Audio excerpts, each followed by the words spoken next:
이어서 흡음 및 차음에 대해서 봅니다. 건축 환경에 있어서 이제 흡음을 흡수하거나 또는 차단할 필요가 있게 되는데, 이때 흡음률이라든가 차음률 이런 것들을 이제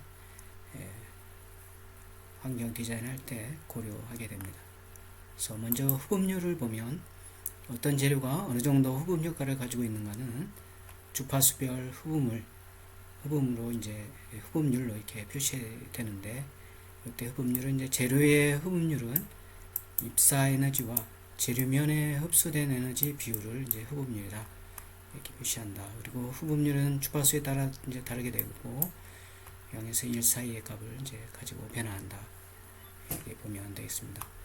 음향학적으로 중요한 건물의 음향 조절을 위해서는 이제 저음력, 중음력, 고음력 등 주파수 특성별로 흡음 재료가 필요하고, 듣기 사항이 없는 하는 이제 잔향실 측정 흡음값을 이용한다. 표면의 흡음력은 어느 재료의 흡음률과 그 표면적과의 곱으로 나타낸다. 그래서 어떤 실의 전체 흡음력은 다음과 같이 구할 수가 있다. 그래서 실에 이제 해당되는 면적이 있겠죠. 그래서 총 흡음력 A는 실 표면 재료의 흡음력 전체 면적에다가 고주파수에 의해서 공기에 의한 흡음력, 그 다음에 요거 합은 이제 보통 이렇게 이제 우리가 정의할 수가 있고, 그 다음에 제실자와 물체의 흡음력도 이렇게 우리가 정의할 수가 있습니다. 이때 요 4m V는 이제 용적이 되는 거죠. 실의 용적. 그 다음에 M은 온습도에 의한 감소의 개수. 그 다음에 여기서 AT는 여기 AT는 실 표면 재료의 흡음률을 나타내고, 그래서 SAST 여기 ST는 실의 각 표면 재료의 면적을 나타낸다.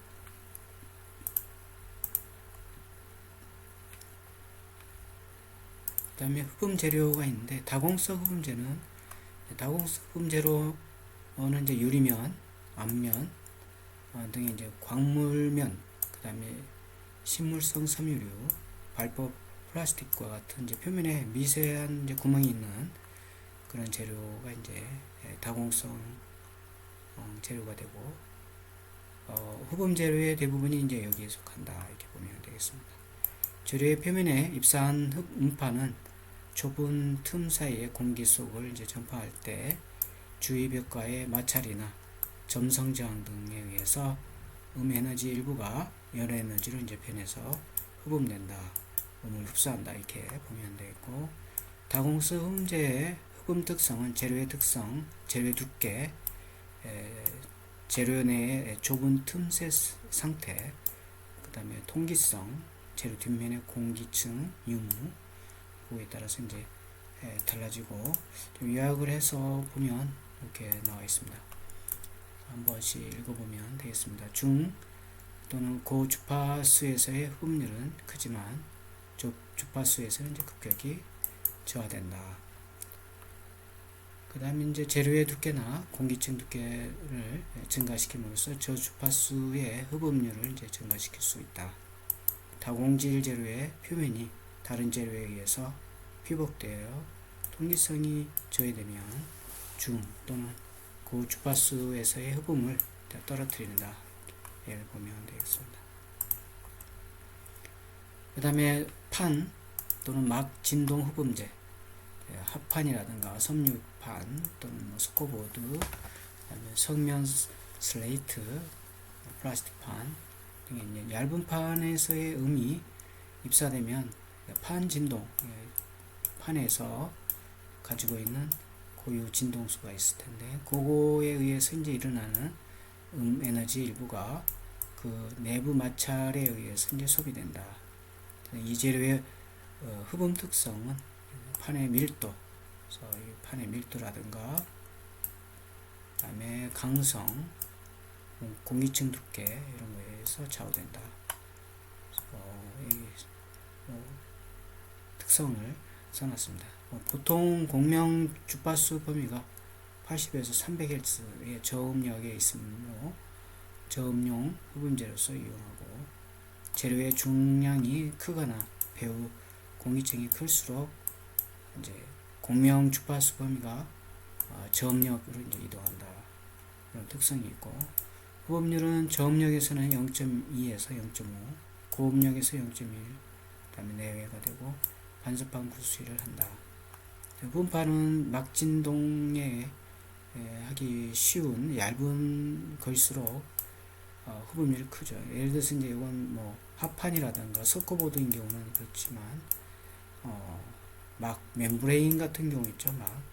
막 구조에 쓰이는 텐트, 그런 멤브레인 같은 경우는 이제 이거보다 더 얇죠. 그래서 그런 경우는 이제 이런 특성을 가지고 있고, 기밀하게 접착하는 것보다는 못으로 고정하는 것이 진동하기 쉽다. 그래서 흡음률이 커진다.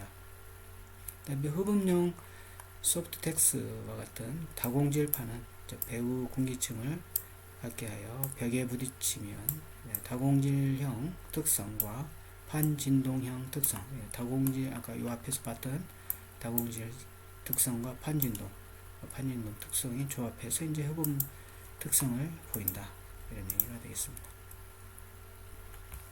그 다음에 공동 공명기, 음파가 입사될 때 구멍 부분에 그 공기는 이제 입사음과 일체가 되어 앞과 뒤에 진동을 이제 하게 되는데, 동시에 배후 공기층의 공기가 스프링과 같이 압축 팽창이 반복되게 된다. 공명하는 거죠. 그래서 특히 공명 주파수 부분에서는 공기의 진동이 커지고 서로 이제 공명하니까 진포 주파수를 영역이 이제 겹치는 거죠. 그다음에 공기의 마찰 점성 저항이 생겨서 에너지가 열 에너지로 변하는 양이 이제 증가하므로 흡음률은 최대가 된다. 이것을 이제 공명기다, 이렇게 얘기한다, 이런 얘기고, 그래서 단일 공동 공명기에도 이제 단일 공동 공명기하고 총음판 공명기, 그 다음에 스트레이트 공명기, 이렇게 종류가 있고, 보통 공명 주파수를 중심으로 해서 흡음률이 최대가 되므로 미리 원하는 흡음 특성을 이제 설계할 수가 있다, 그런 이제 특성이 있고, 그 다음에 특수 흡음 구조가 있습니다. 메다른 흡음재, 벽이나 천장을 보통 흡음 처리했을 때 흡음 면적이 이제 충분하지 않다, 음을 이제 흡수할 면적이 충분하지 않은 경우도 있겠죠. 실의 형태에 따라서.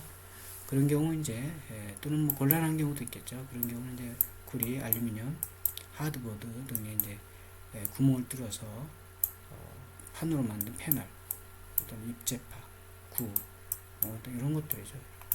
판이라든가 그런 큐빅이라든가 구 또는 원추형, 이런 것들의 모양, 지름은 0.45에서 0.9m 정도, 이걸 만들어서 내부에 이제 앞면, 유리면 등의 흡음재를 넣어서 천장이 매다는 구조를 이제 매다는 흡음재다. 그래서 요거에서 이제 음이 흡수되는 거죠. 음 에너지가. 이제 매다는 흡음재의 흡음은 개당 세변수로 이제 배치되고, 그 효과는 닿는 매 간격에 따라서 이제 달라진다. 가변 흡음 구조, 이런 것도 있다, 이거죠. 매다는 경우도 있지만 흡음 구조를 이렇게 해서 가변 만들어서 이제 설치하는 거죠. 실의 용도에 따라 잔향 시간을 조절할 수 있으므로 다목적용, 그 다음에 오디토리엄, 그다음 방송 스튜디오, 그리고 시청각실, 이런 데 이제 쓰이는 가변형으로 이제 사용을 한다, 이렇게 보면 되겠습니다. 여기 이제 흡음에 대한 거고, 차음을 보면 투과 손실, 그래서 구조체의 차음 성능은 이제 투과율, 그 다음에 투과 손실, 요거에 의해서 이제 표시되는데, 투과율은 이제 투과 에너지에 입사 에너지에 대한 비율을 우리가 이제 차음 투과율을 이렇게 얘기하고 이렇게 정의한다 이거죠. 그래서 IT, 그래서 II 이렇게 있는데 IT는 이제 벽체에 의한 수음 자축으로 방사되는 이제 흡음 투과 그 세기, 그리고 II는 음원 쪽에서 벽체로 입사된 입사 음세기를 이제 말한다. 그래서 여기서 이 비율은 투과율의 비율은 이제 0에서 1 정도, 타워는 그 정도 된다 이렇게 보면 되겠습니다. 그래서 가변 흡음 구조의 예가 나와 있어요. 이게 뭐 커튼이라든가 여닫이 패널, 여닫이 이렇게 패널 이런 것들 커튼을 한다든가, 요게 이제 커튼이죠.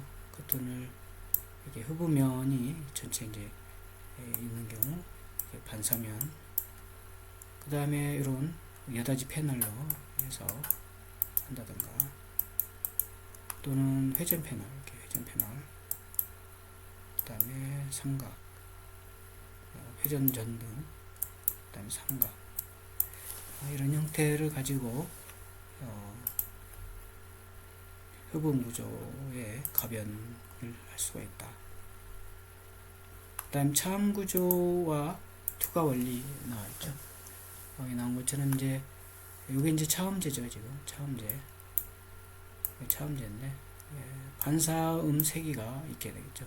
입사 세기가 있고 반사되는 제로에 의해서, 그 다음에 일부는 또 이렇게 투과돼서 나가는 투과세기, 투과율 세기가 있고, 그 다음에 이 제로에서 이제 흡수하는 흡수형 세기가 있겠죠. 이렇게 해서 이제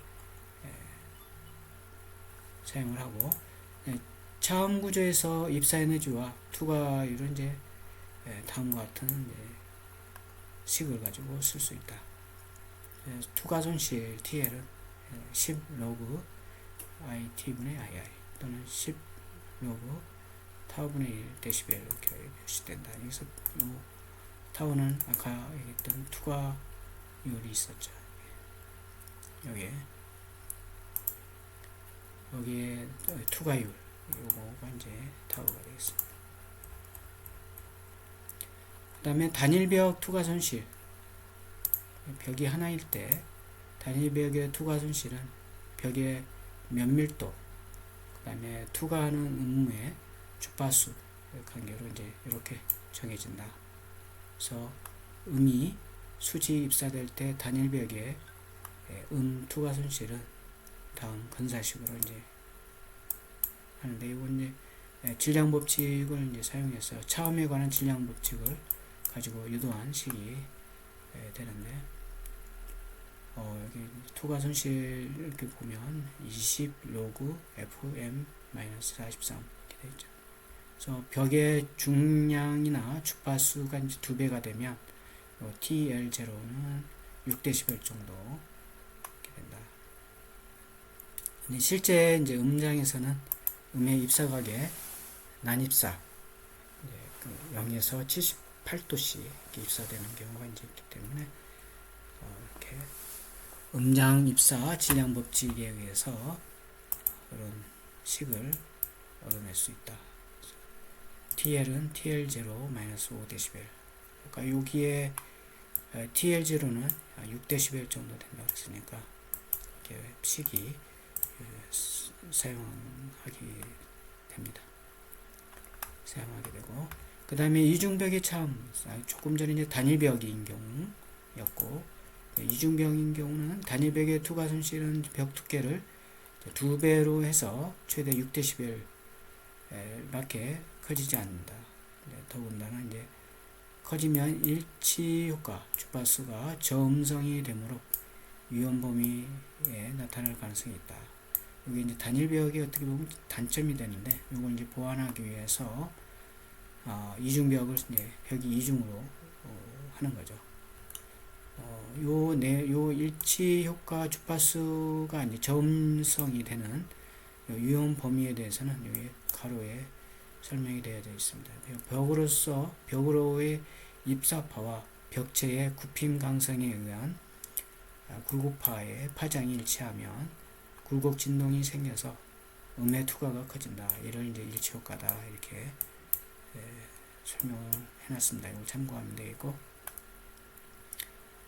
그래서 이제 이중벽으로 하게 되면 이제 단일벽의 이 단점을 보완을 해서 현실적으로는 이제 두 개의 벽체를 완전히 독립시키는 것은 이제 불가능하지만 구조적으로 결합시켜서 중간 공기층에 의해서 이제 음향적인 결함에 의한 소리가 전달될 수 있기 때문에 이중벽체를 한다 해서 가장 좋은 건 이렇게 떨어뜨리면 가장 좋겠죠. 이렇게 독립적으로. 근데 이제 그렇게 되면 공간이 이제 못 쓸 수 없죠. 그러니까 가능하면 벽을 공간을 좀 덜 띄우고, 그래서 공기층이 이렇게 있겠죠. 여기는 여기 이제 벽이 되고 여기도 벽이 이제 이중벽으로 이렇게 할 때에 이 단일벽에 의한 단점을 보완할 수가 있다. 그래서 서로 연결되지 않은 이중벽인 경우 이제 투과 손실은 일반적으로 질량 단일벽보다 8dB 정도 커진다. 아까 이제 6dB이었지만 최대 좀 더 이제 높여준 거죠 지금. 예를 들어서 105mm 두께의 벽돌벽의 TL은 45dB, 210mm 두께의 벽돌벽의 TL은 50dB, 그 다음에 260은 예를 들어서 260일 때 요 벽에 이중벽으로 하는 거죠. 중공벽. 105, 그 다음에 이제 여기 공기층, 단열층이 들어가는 50, 그 다음에 105. 이렇게 하면 이제 260이 되면서 이중벽이 되는 거죠. 중공벽인 경우는 이제 58dB 이렇게 이제 올라간다. 차음 효과가 더 크다. 이런 얘기고. 그 다음에 실내 이제 음향이 되어 있습니다. 실내 음전파. 음이 전달하는 그런 주로 이제 뭐 오케스트라라든가 무대 이런 경우에 이제 코펜하겐 리브를 이제 마감을 해서 여러 가지 음의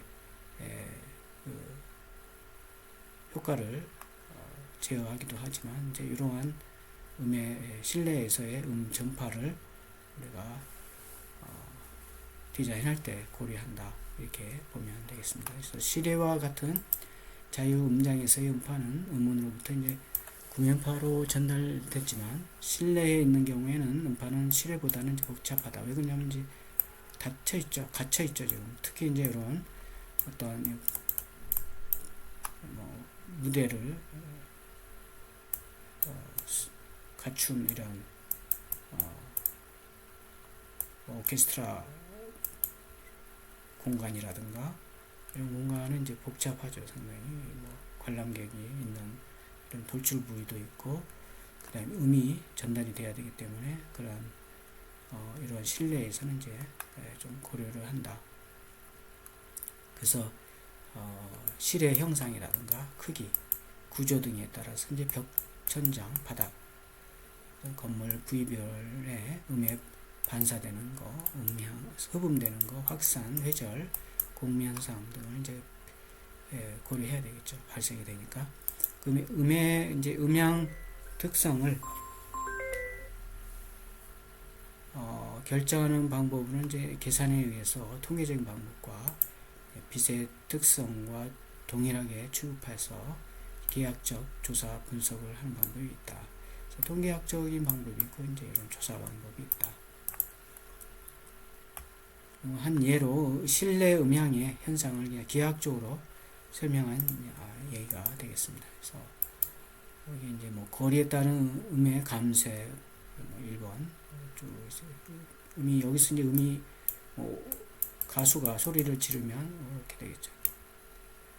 그래서 여기 이제 여기에 사람들이 앉아 있으면 2번 여기는 이제 도달이 되겠죠. 뭐 감쇄 없이 어떤 면에 부딪힘이 없기 때문에 나머지도 마찬가지죠. 그런 기하학적 방법. 왜 그러냐면 이제 음이 소리는 직진하는 걸로 이렇게 주파수가 직진하는 주파수니까 이렇게 부딪혀서 여기 같은 게 이제 공면으로 부딪히니까 이렇게 사방으로 이렇게 퍼지는 거죠. 이런 현상이 있고, 나머지도 이렇게 한 번씩 보면 되겠습니다. 그 다음에 음의 반사. 음파가 실내 표면에 부딪히면 입사된 에너지의 일부는 흡수되고 일부는 이제 구조체를 통해서 통과되며 그 나머지는 이제 반사하게 된다. 콘크리트 또는 벽돌, 돌, 일반주, 유리 등 경질이고 평탄한 표면은 입사음 에너지의 대부분은 이제 반사, 튕겨나가는 거죠. 음파의 반사 현상은 광학의 법칙과 같이 입사음과 반사음은 동일 평면에 있고 반사각과 입사각은 같다. 이런 특징이 있게 되겠습니다. 요건 이제 음의 균일 반사, 확산 반사, 집중 반사. 그래서 이제 소리를 지르면 이제 평면이 이렇게 있는 경우는 이제 소리가 이렇게 부딪혀서 올라오는 거죠. 그래서 이렇게 균일하게. 그 다음에 이제 이렇게 발성이 된 소리가 공간에 허공에 이렇게 이제 날아가면 여기에 이제 이런 뭐 울퉁불퉁한 이제 이런 면이 있으면 요철이 있는 거죠. 이런 요철과 이런 요철이 있는 거죠. 이렇게 면이 있으면 이런 요철인 경우는 이제 이렇게 그래서 집중이 되는 거죠. 이렇게. 그 다음에 이런 요철은 이렇게 확산이 되는 거죠. 확산. 그래서 여기 요 면에서는 이쪽으로 반사, 이렇게 곱면이 있을 때는 이렇게 되는 거다. 그래서 이제 볼록하게 나온 면, 음의 확산이 되고, 그 다음에 오목하게 들어가면은 집중이 된다. 그래서 아까 얘기했듯이 이런 면에서는 이제 이렇게 된다. 그 다음에 음을 효과적으로 반사시키려면 반사판의 적절한 크기가 이제 필요하다. 강당 등의 이제 반사판 크기는 중간 파장의 4에서 500 정도, 그 정도가 이제 바람직하다. 그리고 500Hz 이상의 음을 반사시키려면 이때의 파장이 대략 0.7m이므로 반사판의 크기로는 3m 정도 너비가 요구된다. 이렇게 보면 되겠습니다. 그 다음에 음의 확산. 일정한 요철을 이제 가진 표면에 음파를 부딪히면 균일한 분포를 이제 가진 여러 개의 작고 약한 파음이 이제 만들어지는 거죠. 이런 현상을 이제 음의 확산이다. 이는 이제 재료의 표면재의 크기가 입사면의 파장과 거의 같은 경우에 발생되고 음의 방향을 이제 변화시킨다. 그 다음에 음의 효과적인 확산은 이제 반향, 에코죠. 를 방지하고 실내 음악 분포를 고르게 하며 음악이나 음성에 적당한 여운을 주어 음악홀, 스튜디오 이런 데 이제 좋다. 에코가 이제 생기면 우리가 소리도 에코가 생기면 좀 무슨 얘기하는지 잘 안 들리죠. 소리가 이제 섞여서 에코 때문에. 그런데 이제 그 음악일 때 노래 부르거나 어떤 음악 또는 여기 나온 것처럼 스튜디오 이런 데는 더 음악홀 이런 데는 에코가 있으면 더 소리가 이제 잘 안 들리는 거죠. 그 다음에 음의 회절. 음파가 장애물에 부딪히면 음향적인 음영이 생기게 되지만 광선의 경우와 같이 뚜렷하지 않다. 그래서 음이 이제 깨지는 거죠. 이를 이제 음의 파동 현상에 의해서 음이 이제 회절 때문에 이제 소리가 그렇게 명확하게 안 들리는 경우가 있다. 파장보다 작은 장애물은 이제 음파가 감싸고 넘어가 버린 음향적 그림자가 생기지 않는다. 따라서 음파의 회절 현상은 고주파수 음보다는 이제 저주파수 음에서 이제 크게 나타난다. 그래서 음의 회절에서 고주파수, 그다음에 저주파수일 때 여기에 이제 어떤 장애물이 이렇게 있으면 고주파수인 경우는 이제 특별히 뭐 음의 해절이 없는 거죠. 있어도 이렇게 많이 생기지 않는데 저주파 수는 아무래도 이제 이렇게 흘러오는 거죠. 이쪽에 뒤쪽에 음의 해절이 생긴다.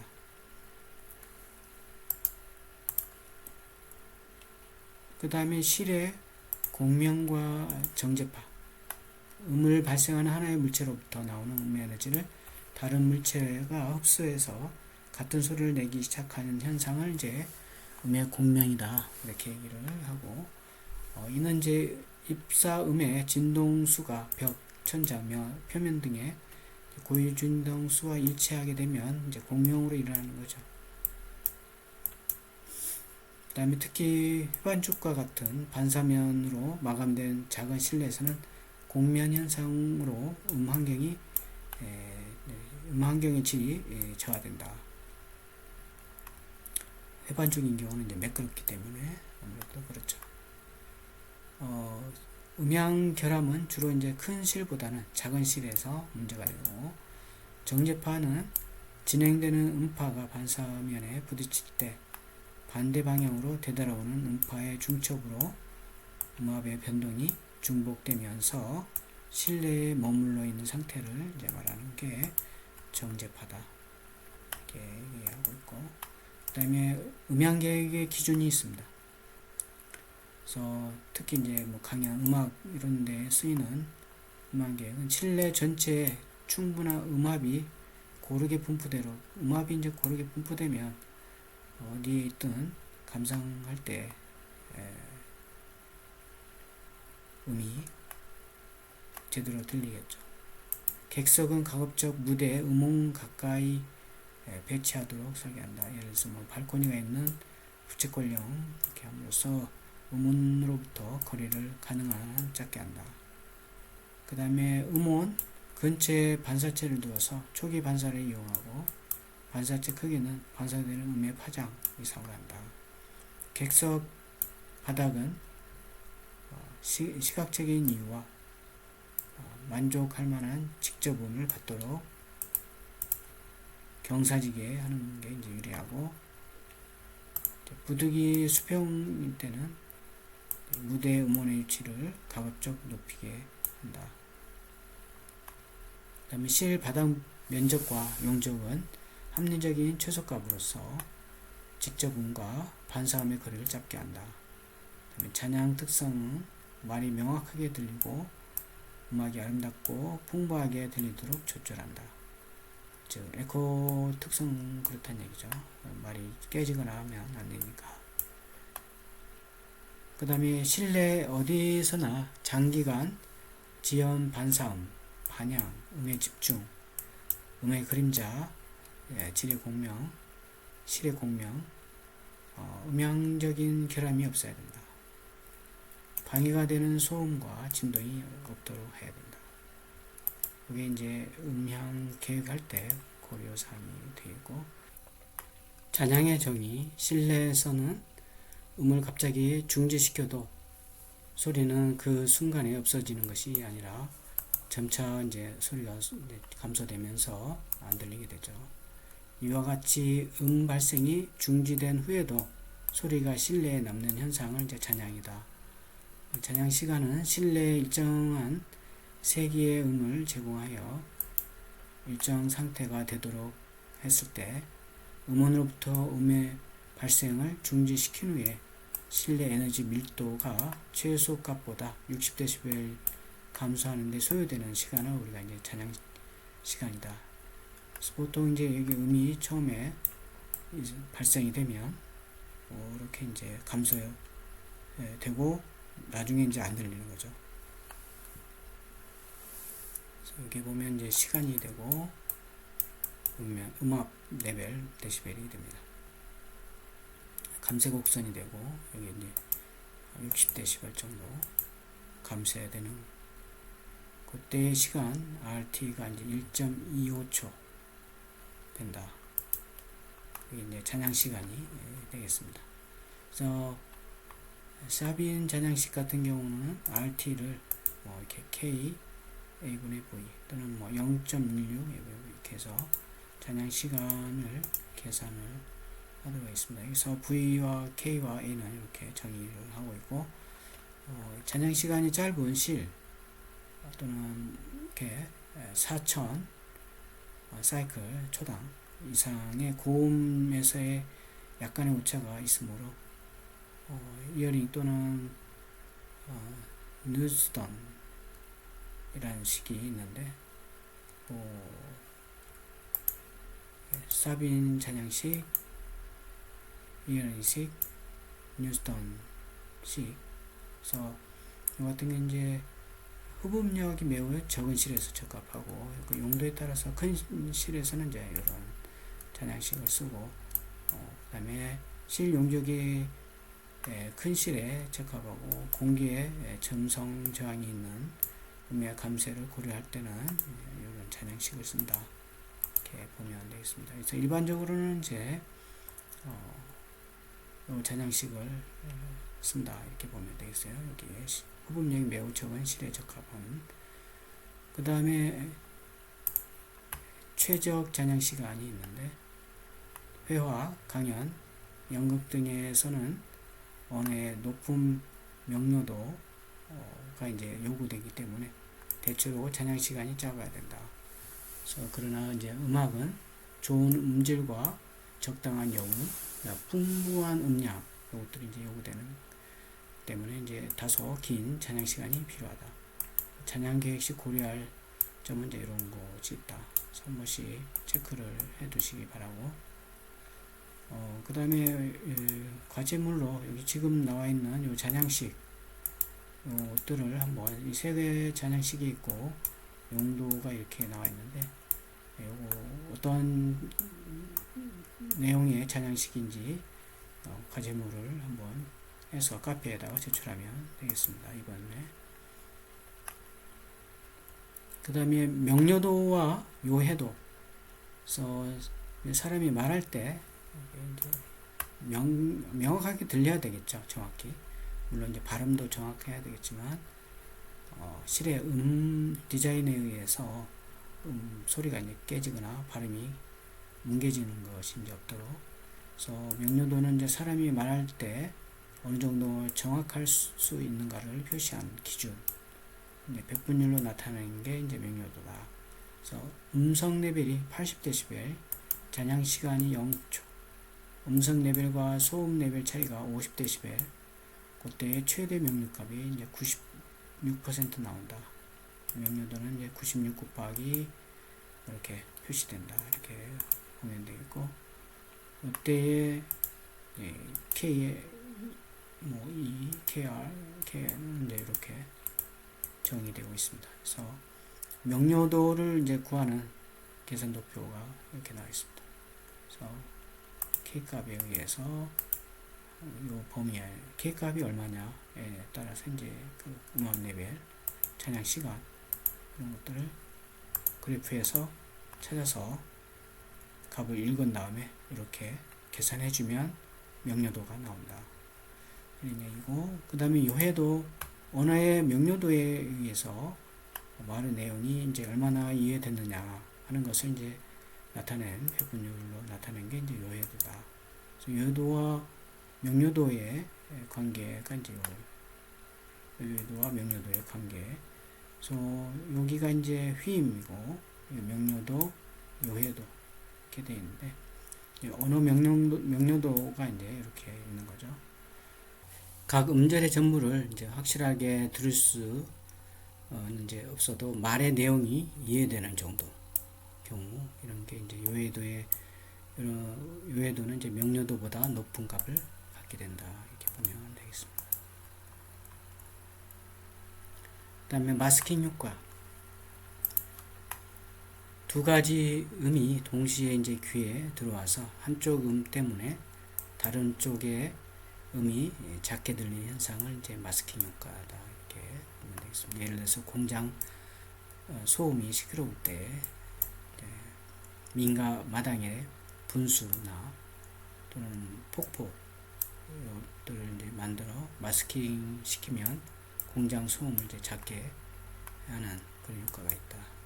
한마디로 이제 시끄러운 걸 시끄러운 걸로, 감소시키는 거죠. 그 다음에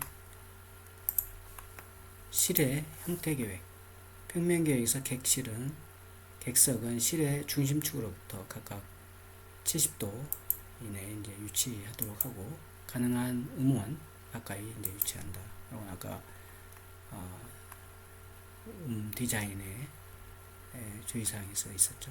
계획에서 부채꼴형이 또는 부정형, 비대칭형 평면은 확산을 위해서 효과가 좋은 경우가 많으나, 타원, 원형 이런 평면은 이제 음의 집중, 반향 등 음향적 결함을 일으킬 수 있다. 그래서 이제 주의를 해야 한다.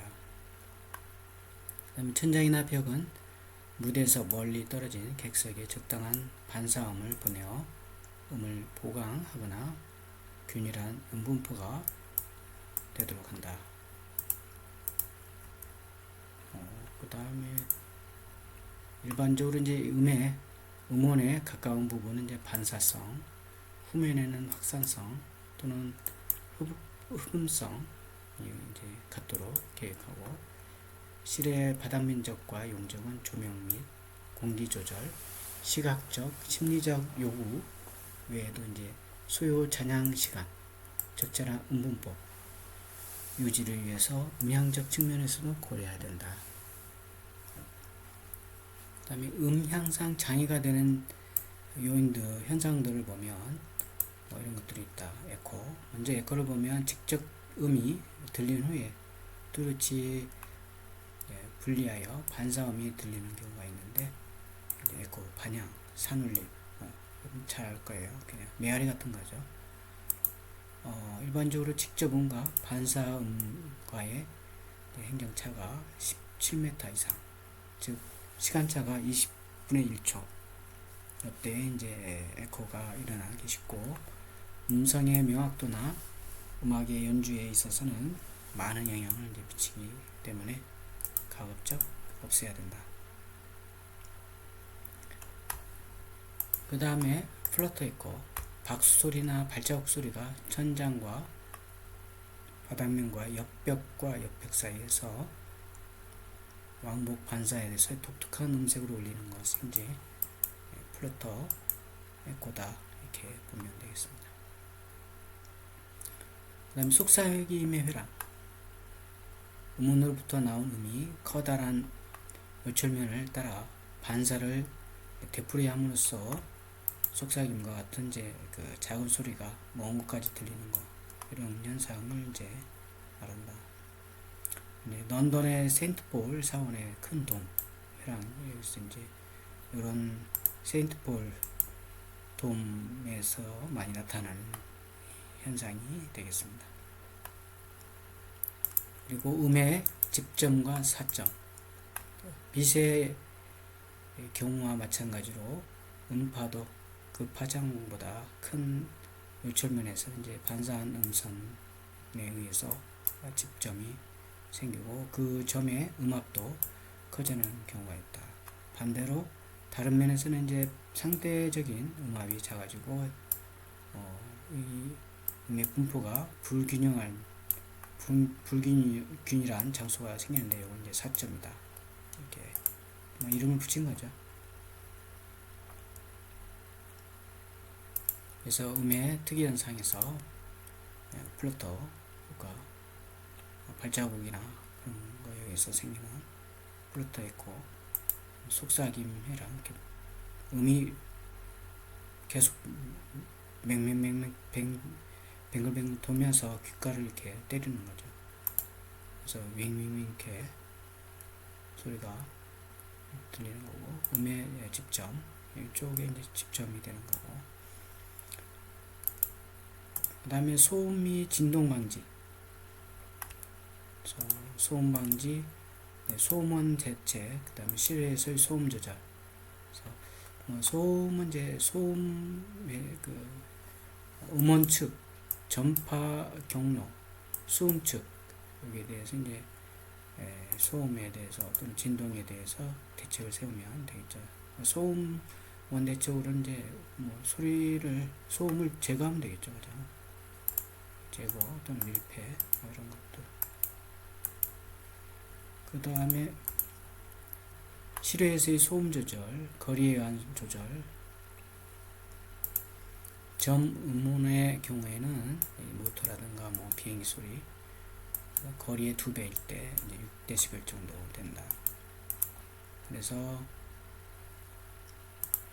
소음 방지 대책의 종류와 내용을 보면 음원축하고 수음축, 그 다음에 전파 경로가 이렇게 있는데, 차음 아예 이제 차단하는 경우, 흡수하는 경우, 방진하는 경우 해서 각각 나와 있습니다. 그래서 예를 들어서 차음의 경우는 이제 음원의 차단이 있고, 수분축에서는 차음 구조 또 울타리 이런 것들로 이제 음을 차단하거나 외부 소음에 대한 건물 자체의 차음 이렇게 되고, 이제 경로는 차음 벽을 세운다든가 울타리 등에서 차단한다든가 이런 조치를 취하는 거죠. 흡음도 마찬가지 이런 경로, 그다음에 음을 이제 수음축에서의 대책, 방진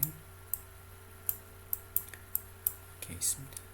그래서 특히 방진 같은 경우에 음원 축에서 보면 진동 음원의 방진, 또 재진, 이런 게 있네요. 재진 같은 경우 기계의 방진 설치, 그 다음에 뜬 바닥, 기계의 커버 재진, 그 다음에 수음축 같은 경우는 뜬 구조, 뜬 바닥, 정미기의 방진, 그 다음에 이제 경로에서는 뭐 덕트라든가 파이프의 방진, 플래시블 조인트라든가 익스펜션 조인트라든가 뭐 이런 것들은 이제 이런 경로를 통해서 대책을 세우는 거죠.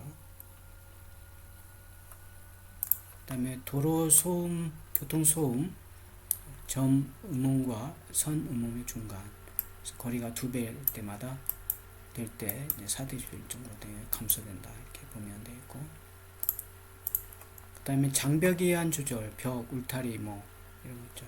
제방, 식수, 이게 나무를 심는 거죠. 발코니.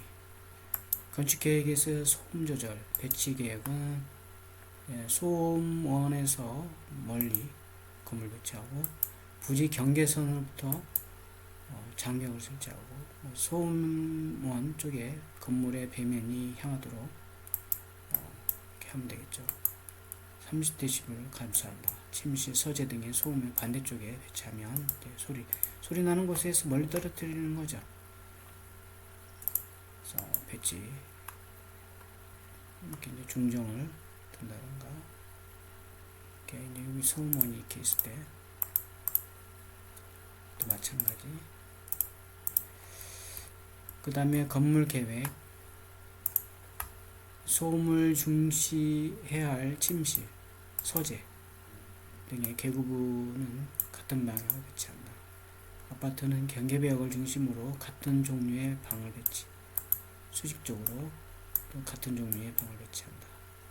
소음에 유의해야 할 방, 소음원이 되기 쉬운 방, 뭐 주방, 욕실 뭐 이런데, 세탁실 소음이 나죠. 작업실 이런 데서는 격리. 그 다음에 각 부위별 계획은, 벽은 차음의 목적으로 쓰이는 대표적인 부분, 투과 손실을 이제 크게, 그래서 내외 면을 이제 미장 또는 도장, 기밀성을 유지하고, 중공층의 유리면, 앞면 등의 이제 저항성이 큰 단열재, 음투가 대폭 감소하고, 그 다음에 배관이나 덕트가 관통하는 부분, 이거 이제 소음이 전달될 수 있으니까 충진을 해야 되겠죠.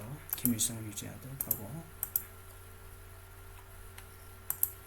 그 다음에 바닥, 중량이므로 공기음을 차음하기에 매우 좋다.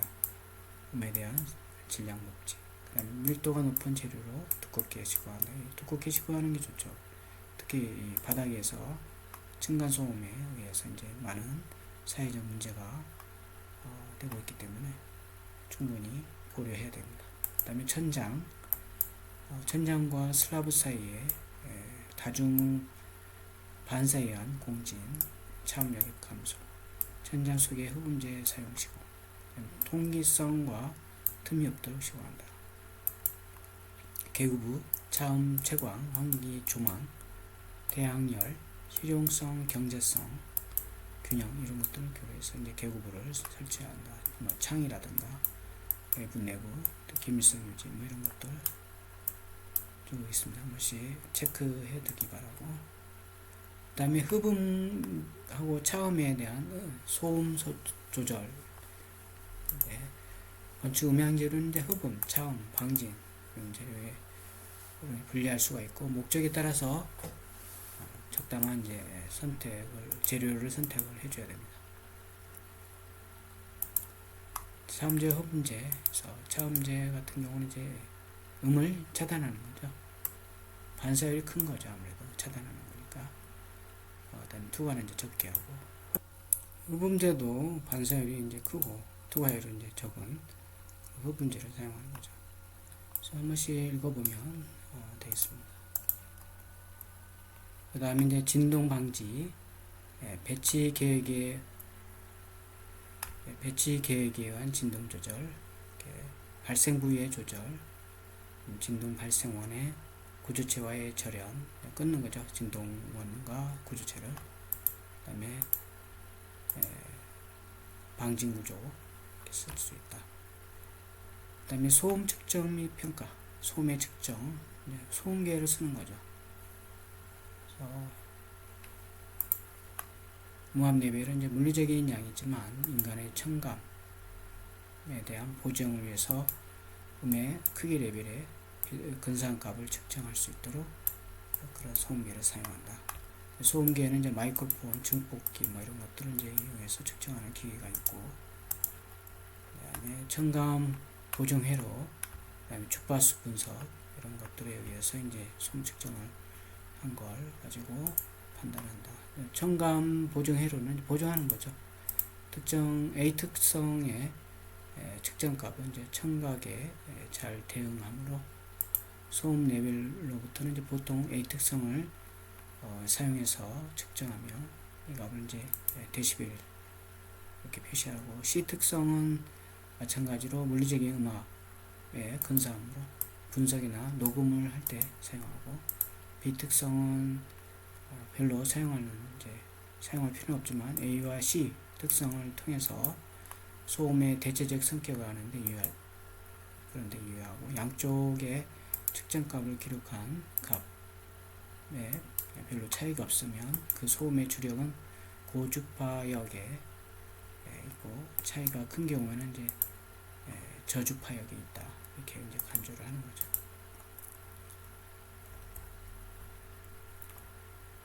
그 다음에 주파수 분석 있고, 그 다음에 소음의 평가. 소음이 미치는 영향이 크지만, 미치는 영향 크기는 이제 단지 물리적인 요인, 소음의 강도, 주파수의 특성, 정상, 충격 등의 시간 특성 이런 것뿐만 아니라 사람의 생리적인 현상, 심리적인 요인 이것도 이제 영향을 미친다. 그래서 평가할 때 고려해야 된다 이거죠.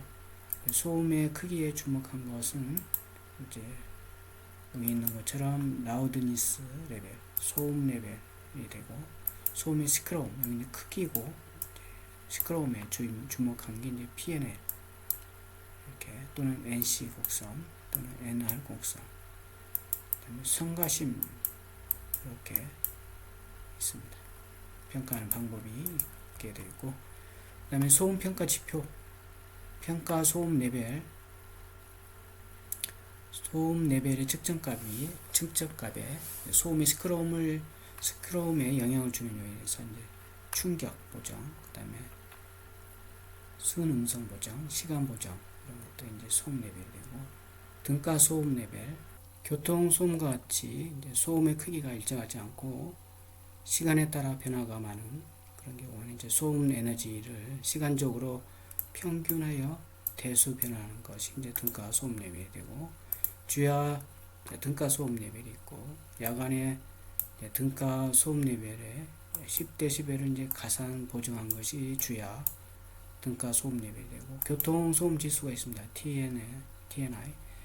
A 특성 교통 소음 척도로서 계산한 식은 이제 이렇게 교통 소음 지수는 이렇게 이런 식으로 이제 표시한다. 그래서 한번 봐두시기 바라고. 교통소음 레벨의 변화 이해 이렇게 나와있죠. 그 다음에 감각소음 레벨. 소음의 시끄러움에 대한 감각은 개개인의 생리적인 요인 외에 환경적인 요인 이것이 영향을 주고, 이것을 이제 계량하기 쉬운 것은 아니지만 어쨌든 항공기 소음의 시끄러움에 이제 관해서 주민을 대상으로 설문조사에서 나타난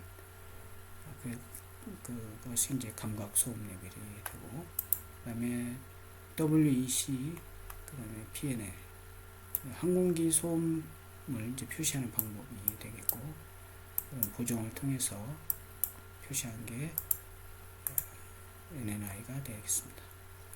그 다음 실내 소음 평가 지수, 소음을 청각장애, 회화장애, 시끄러움, 이제 세 가지 관점에서 주목해서 평가한 게 1961년에 ISO가 이제 제안한